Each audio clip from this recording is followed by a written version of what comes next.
Ray Davies' voice soon joins the mix, sounding almost like a slightly more melodic Bob Dylan. At first, that's kind of like what he reminded me of. He had a little bit of that like Dylan, like, but it was more rounded and polished to it. But I was like, oh, that's interesting. That's like what Dylan would have sounded like if he was ever vocally trained.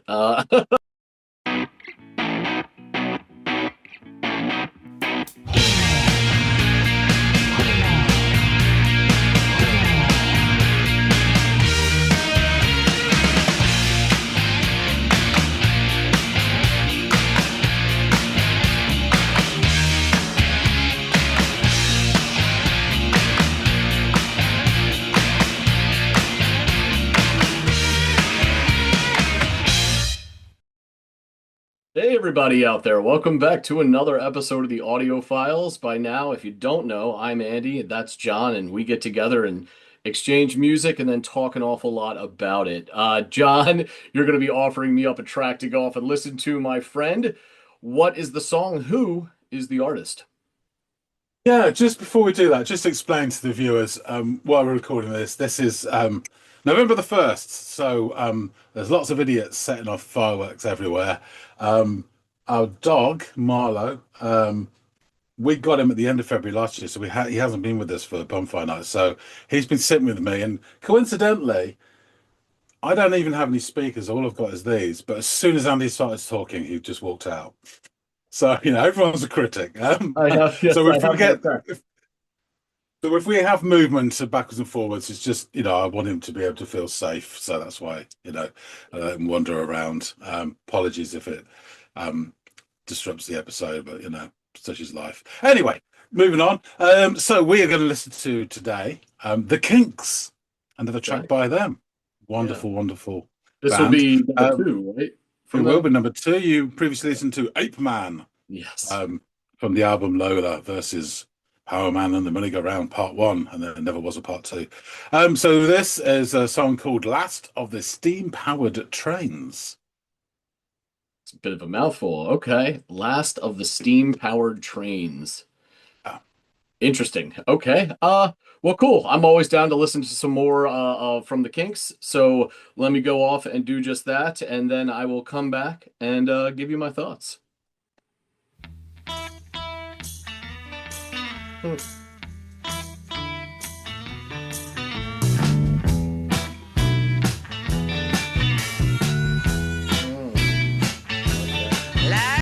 Yeah, just before Mr. Davies starts coming in here with his vocals, we're only a few weeks out from the last time I've been reminded of this band on this channel and being offered a song. And again, I am taken to, I mean, there's plenty of bands that have sort of captured this kind of sound, right? It's classic Southern blues sound, but there is this air of John Fogerty and CCR guitar to this track. There's kind of this, run through the jungle, do do do do, kind of, Southern blues motif going on here, which, tried and true. It's, it's been done plenty of times before, but every time it's done, it sounds great because it is so universally enjoyable, I think, for many, many people. So yeah, sounds great. Love that harmonica, that little blues bass that's happening underneath that really cool guitar lick. Yeah, let's take that back and let it unfold until we get Mr. Davies' proper introduction.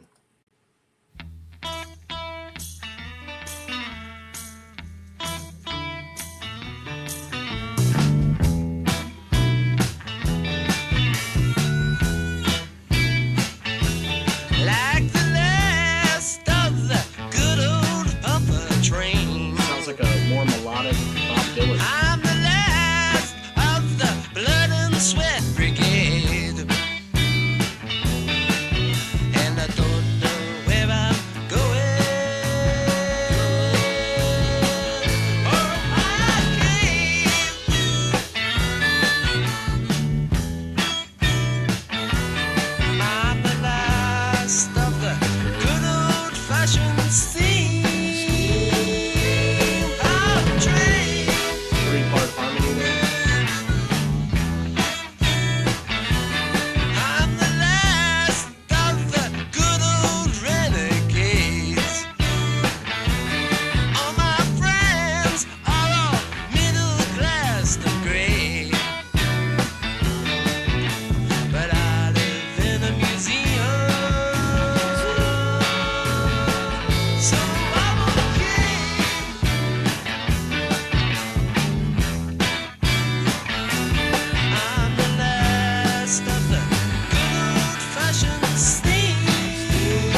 What a treat. Yeah, that was a lot of fun. I loved this. I don't know if there's a musical term for this, but this onomatopoeic sort of approach, right? Or like music writing technique. I think we've talked about this before in the past too, where the music takes on the sound and like attributes of whatever the subject matter is, and in this case, it is this old iron horse steam powered train, and the song begins to pick up momentum like trains tend to do. It can take a little bit of time, but when they get moving, they get moving. They become this juggernaut. And, throughout the song, it began to do that and pick up this pace, this like almost unwieldy pace that seems unstoppable. So it was really chugging along to the point where it got to that sort of bridgey type area where the song is, it feels like it's going to come off the proverbial tracks. I love this. I love that technique. It's clever. It's fun. It's engaging. It's just this added connective tissue between the song and the listener that helps them, it really helps illustrate the subject matter through the music. So yeah, one more lovely, you know, uh, point of interest about this song and my listening experience giving this thing a go. But it also just has this great southern blues quality to it, which, at this point is nothing new, but my God, every time you hear it, it's just enjoyable. It's just such a really timeless, evergreen style of music, and I think the Kinks nailed it on this one. This was a lot of fun. It's also interesting as a middle-aged guy who knows that much like a freight train, I'm only going to continue going forward. There's really no reverse in this thing, and it's kind of like this idea that you're becoming older, or at least this is how I interpret it. You're becoming older, perhaps in the eyes of some people, a little antiquated or old-fashioned, but you still feel like you've got some miles left in the tank and that ability to keep pressing on. So in that way, I've kind of connected to it as well on that level.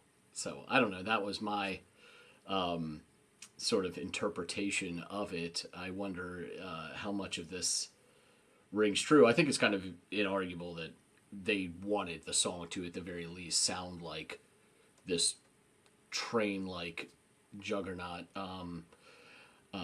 All the way up until the very end, where every train eventually pulls into station, and they kind of do that, and they dismount on those lovely, like those five chords before it comes to a not a screeching halt, but a safe stop at the station of destination. So yeah, I really enjoyed giving this thing a go. I'd be interested to hear what John has to say about it. So, as they say, let's get back to him. Michael Bentian's Potty Time is back. So you've had to listen to Last of the Steam-Powered Trains by the Kinks. What are your thoughts? Choo choo, all aboard. Yeah, this is a fun listen. I don't know if it's what I would have expected before pressing play. Well, I gave But it to you. yeah. But I'm very happy with the destination and the mode of transportation. So it begins with this nice little southern blues lick on the guitar, and again, in only the matter of a few weeks, I am reminded of John Fogerty's guitar work in CCR. I mean, this really, again, it's like, run through the jungle, do, and it just had that like sort of same kind of sound to it. So I was like, which is welcome with me. I mean, and also it's not just a Fogerty. I mean, Run Through the Jungle came to mind when I heard that little riff, but there's a lot of other old classic Southern blues sounds that have a lot of that bear a lot of similarity to what they're doing here. But if I've said this, God, I said this a couple times today when doing our episodes. if it ain't broke, don't fix it. So there's a lot of that mentality to this approach. There are some other things that they do that I'll get into a little bit later that I think is a little bit more outside the box. But when you're doing this kind of music, you want to stay firmly inside that lovely fucking box, and that's what they did with the sound. So, yeah, this kicks off. It's accompanied by a little jingle jangle of the tambourine, and then in struts a little complimentary bass line and drum work. Love that bass, by the way. And then some really sweet harmonica acts as the cherry on top. Ray Davies' voice soon joins the mix, sounding almost like a slightly more melodic Bob Dylan. At first, that's kind of like what he reminded me of. He had a little bit of that like Dylan, like, but it was more rounded and polished to it. But I was like, oh, that's interesting. That's like what Dylan would have sounded like if he was ever vocally trained. So and he's waxing nostalgic about the last of the good old puffer trains. I've never heard that as like another synonym for steam train, but that made me laugh. The song suddenly shifts halfway through the verse as he sings, and I don't know where I'm going or why I came. I'm the last of the good old fashioned steam powered trains. And during this portion, Davies really extends that word going. And after that vocal line resolves, the harmonica comes punching back into frame, accenting the line perfectly in sort of just that classic blues harmonica way, again, tried and true.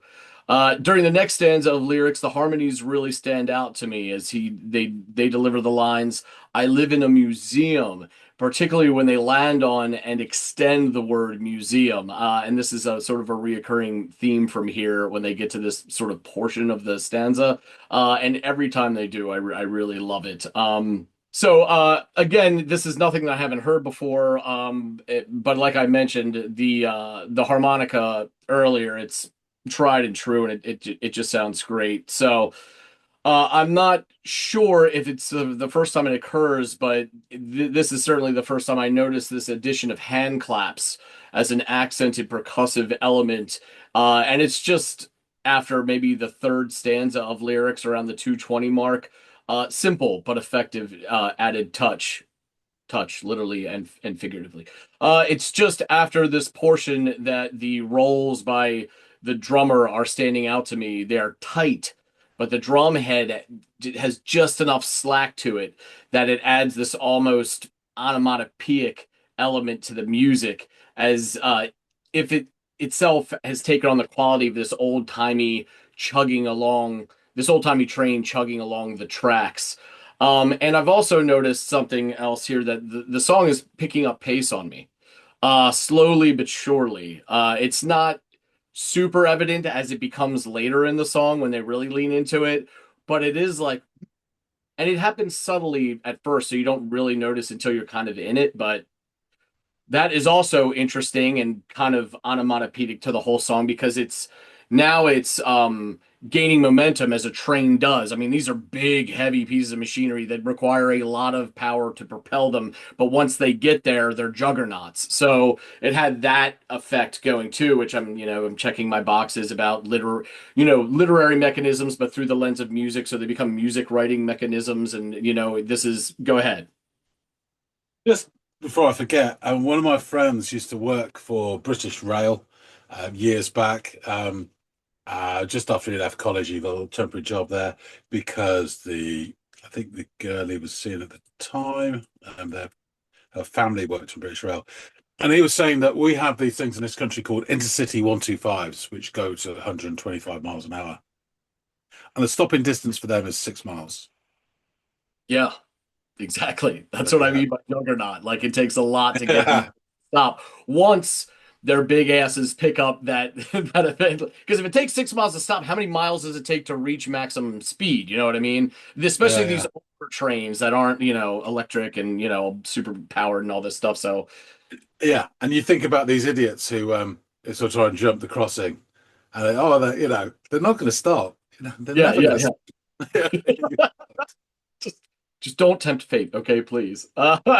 And towards and beyond the 3 minute mark, the guitar chords chop away an ascending motif like the arm of a speedometer crawling up and up, before it finally resolved on the downbeat as the drums resonate for a moment, save for a little splashy clasping of the hi-hat. This allows for the bass to herald in a return to the main motif along with the rest of the usual suspects, and now we are in the throes of the fourth stanza. But this time with more momentum or steam, one might say, as the beat remains quickened, displaying a marked increase in tempo from earlier days of the track, which is more of what we just kind of, talked about, this idea or concept of building this song's momentum the same way an old steam train would build momentum. So clearly, this seems intentional, like they want to illustrate through music the gained momentum of the train. Clever and fun, and the drums really do shine as a result of this. Things quickly begin winding back down in tempo as the band reaches the final line of the song, which is capped off by this excellent three-part harmony on the word steam, which is earlier we were talking about the word museum. This is the museum of the stanza where and it's just that three-part ascending harmony. Ah, again, tried and true, but it never sounds bad for whatever reason. It's Yeah. constantly, it's just evergreen in goodness. So yeah, they hit the three-part harmony on the word steam before Davies reins the iron horse to a calm and steady, a powered train followed by five clear chords kind of strumming the song safely into station. Um, so yeah, I really love the way they. I mean, you could almost say that those chords were those last 6 miles of the track. Going back to what you were saying about how long it takes to stop one, they kind of acted as that buffer or cushioned time period and distance to come to a safe halt. Yeah, I really enjoyed the clear and present blues roots of this number, as well as the use of like songwriting mechanism of like having the music act as almost this onomatopoeia to the subject matter. In this case, a steam-powered train. Really good stuff, man. But please tell me a bit more about it, the album, and any of the stuff on the band that maybe we didn't touch on in the last episode. Yeah, so just thanks for that, Andy. It's just you said, we previously covered Eight Man. And I spoke a bit more about the formation of the band in the early days, etc. So I'll put a link in below. You can go check that out. And as we do a few more Kinks songs, we'll create a playlist and then you can go from there.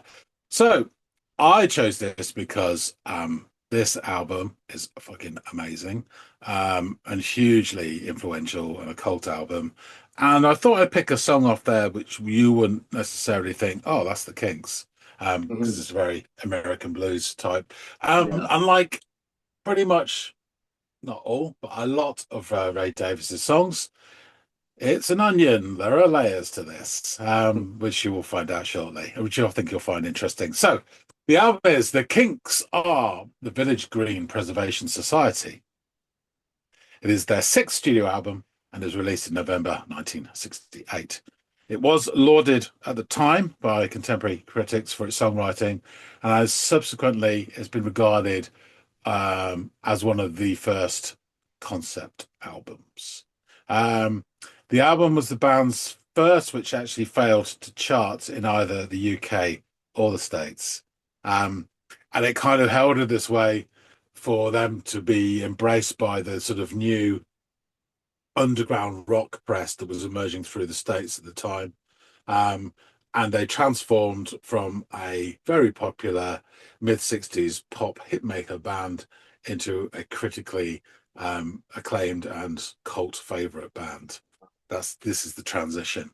So personnel in this: Ray Davies, lead vocals, guitars, keyboards, harmonica on Last of the Steam Power Trains. He produced the album and mixed it. Dave Davies, guitar, backing vocals. Peter Quaife, bass and backing vocals, and Mick Avery, drums. So Ray Davies, he loosely conceptualized this album as a collection of character studies, and he based this idea on Dylan Thomas's Undermilk Wood drama, and he centered it all on a theme of nostalgia, memory, and preservation.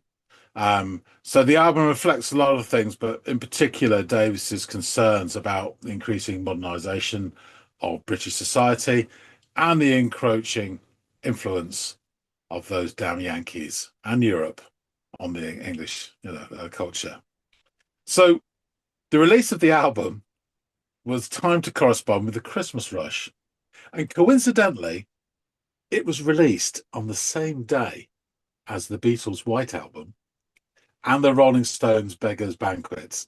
Oh my God. Sorry, and the Rolling Stones' Beggars Banquet followed a week and a half later. So very Oh, okay. big albums in the time. But I mean, yeah, ooh, bad timing as far as like competition. But what a week in music that must have been, or what, 10 days? You know what I mean? Damn.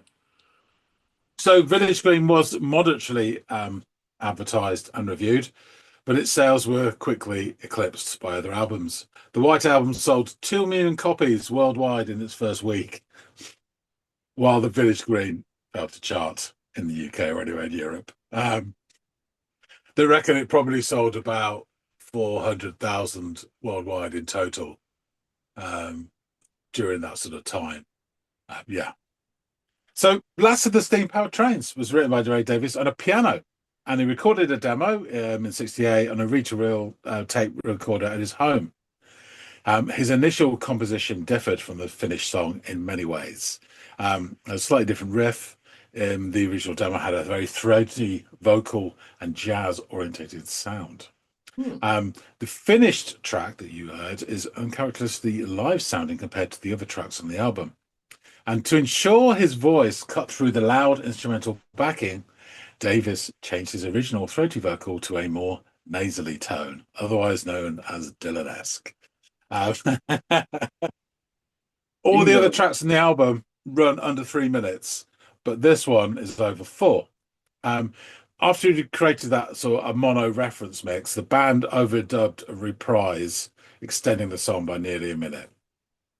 Davis then contributed harmonica, double tracked in places so we could play both lead and rhythm parts. And the song was one of the final songs actually completed for the album. And it's variously described as blues, R&B, or rock number, and it obviously describes a steam train that's outlived its usefulness and since moved to a museum. Recorded 2 months after steam trains were retired from passenger service in the UK, it relates back to Village Green's themes about preservation and reconciling the past and present. But there was a bit more to it than that. So Davis actually based the song and the distinctive guitar riff, which you sort of likened straight away to, your man. But it's actually based on 1956 song Smokestack Lightning by Howlin' Wolf, which as soon as you say it, you probably recognize it. And many other songs have been based on that riff as well. But it's interesting because that song, I think it's only got one chord, which Howlin' Wolf then sort of alters and screeches through and does all this stuff. And he progressed it a little bit very simply in this. The thing is, that song was very commonly covered by British, the emerging British rhythm and blues bands from the mid-60s, groups like the High Numbers, who would later be called The Who, the Yardbirds, Manfred Mann, and the Kinks. And Davis thought the song was one of the greatest records of its type, and the Kinks regularly included it in their early live sets before dropping it in the mid-60s as that popularity of R&B began to sort of wane in the UK. Commentators often regard the song as Davis's criticism of other British R&B groups for being inauthentic compared to the American blues artists who wrote many of the songs they recorded. So you got them in the start. I mean, the Beatles did it as well. They did the Chuck Berry songs and, the Rolling Stones, the Bobby Womack songs and stuff like that, Yeah, it definitely comes to mind as well. Yeah. So other songs consider the song as related to Davis's sort of disconnect from contemporary culture as it was sort of moving on. Despite its sort of initial commercial shortcomings, Village Green has influenced a huge number of musical acts, especially American indie bands from the late 80s and 90s and Britpop bands. It's been included in several critics and listeners' polls as the best album of all time. In 2003, Rolling Stone placed it at number 255 in the magazine's list of 500 greatest albums of all time.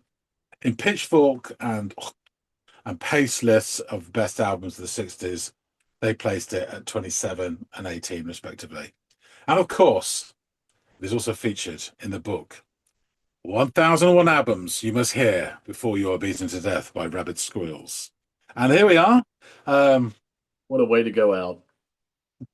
There it is, the little fellas. And on the same page, the incredible string band, The Hangman's Beautiful Daughter. We go the other way. We have aforementioned Beggar's Banquet and Traffic. Axis Bold as Low. Oh, no, that's the year before, sorry. Still in 68, we have Ravi Shankar, Electric Ladyland, sorry. Johnny Cass at Fall from Prison, oh my word. And Aretha, Lady Soul as well. What a time. I think 68 goes on quite a bit, some really good stuff. I was going to say, the White Album has to be tucked in there in that year somewhere, right? I mean, you got Big Brother and the Holding Company, Cheap Thrills. You've got, Dr. John Night Tripper, Gris, Bookend, Simon Garfunkel. Yeah. Ogden's Nut and Nut Gone Flake by Small Faces, the band music from Big Pink. I mean, it just keeps going. Jeff Beck, Scott Walker 2, The Zombies, obviously, an Oracle. Astral Weeks, fucking hell, there's some great stuff. The White Album. Yeah, there you are. Yeah. Oh, Trout Mask Replica. Yeah. Unbelievable. Oh, that's 69. So we just got on the end of it. But what a time to be alive, Charles. I know. I mentioned earlier what a week for rock music, but no, it's just what a year. What a year. Yeah. Oh, crazy stuff. Right, let's get into the lyrics. She covered most of them very well. Like the last of the good old puffer trains, I'm the last of the blood and sweat brigade, and I don't know where I'm going or why I came. I'm the last of the good old-fashioned steam-powered trains. I'm the last of the good old renegades. All my friends are middle class and grey, but I live in a museum, so I'm okay. I'm the last of the good old-fashioned steam-powered trains. Like the last of the good old choo-choo trains, huff and puff till I blow this world away. And I'm going to keep on rolling till my dying day. I'm the last of the good old-fashioned steam-powered trains. I'll just put an instrumental break, as you described. And I come back in. Like the last of the good old puffer trains, I'm the last of the soot and scum brigade. And all this peaceful living is driving me insane. I'm the last of the good old-fashioned steam-powered trains. I'm the last of the good old-fashioned steam-powered trains. So there is some bits in there which kind of the sideways swipes, saying that it's all this middle-aged stuff, living in a museum. And my friends are middle class and I'm a renegade, but he's in a fucking museum, So there's this double-edged sword about sort of, nostalgia, which, Ray Davis is a very clever guy, so he recognizes that in himself as well. Nostalgia is not what it used to be, etc., etc. But yeah, it's just a real clever song, and I just love the way there's nothing else sounds like this on this album, in terms of this style. Really, really interesting stuff. There's a couple of the songs in here that are quite poppy, like Picture Book. I absolutely adore it. I think it's great. It's a really, really good album. It is of its time, but it is fantastic. So, in the decades after its release, Village Green developed a cult following. The album's themes appeal to English songwriters, and Stephen Thomas Erlewine, who's critic and senior editor for AllMusic, writes, its defiantly British sensibilities became the foundation of generations of British guitar pop. Among the album's earliest English supporters was Pete Townsend of The Who, who later described it as Ray's masterwork and his Sgt. Pepper. The album's themes resonated with British bands in the mid-70s who rose to prominence during the New Wave period. Bands like The Jam, XTC, Squeeze, and Madness. So 3 out of 4 we've covered. In the 90s, Britpop bands sought to emphasise their Englishness through their music, and Village Green inspired bands like Blur, Oasis, and Pulp. Noel Gallagher, Oasis, and Blur's guitarist Graham Coxon each named the album as one of their favourites. It has been a major influence on Blur's principal songwriter, Damon Albarn, who expressed similar sentiments of nostalgia for past England on Blur's albums Modern Life is Rubbish and Part Life. So, driven by this influence, the album experienced a critical and commercial resurgence in the 90s, and they finally got some sales. So it was reissued a few times. including an expanded edition in 2018. And the album has since become the Kinks' best-selling album in the UK, where the BPI certified it silver in 2008 and then gold in 2018. So there you go. Nice. I'm glad. I mean, Yeah, it should be platinum, but I'm glad that it's finally getting or got received yeah. its roses. So funny, isn't it, that the resurgence of especially Britpop Yeah. means they're looking back at all this stuff, and then suddenly it goes, it starts being commercially successful for the first time, 30 odd years later. There you go. So there you go. That's another Kinks song. I'd say nothing mind bending, but just a really well done song and a really interesting sound. No, And a it was great, like great album. warm. Warm because it's a musically it's a sound that it's we've said this before. I Yeah. just sort of came up listening to this kind of music because of my old man. So it was nostalgic from that point of view, but it was also welcoming and like little this with the subject matter because as a guy in his early to mid 40s, I sometimes think that I still have the steam powered capability of my 20s, and then I wake up the day after doing something and like, holy shit, my back, or I didn't know my calves could cramp like this. You know what I mean? And there's a bit, so we can all we've all been there. You know what I mean? I'm sure you can relate as well. And it's just, it makes you laugh and it's relatable. So all of that packaged up, plus the whole like replicating the sound of the subject matter thing, super clever. Like we had, I think both have said at this point. So it's just, yeah, it's wholly likable. There's not really a weakness to it. You know what I mean? Does it bend the mind around new concepts of what can happen through music? No. But it's got everything about it is a positive thing. So it's a great song. Absolutely.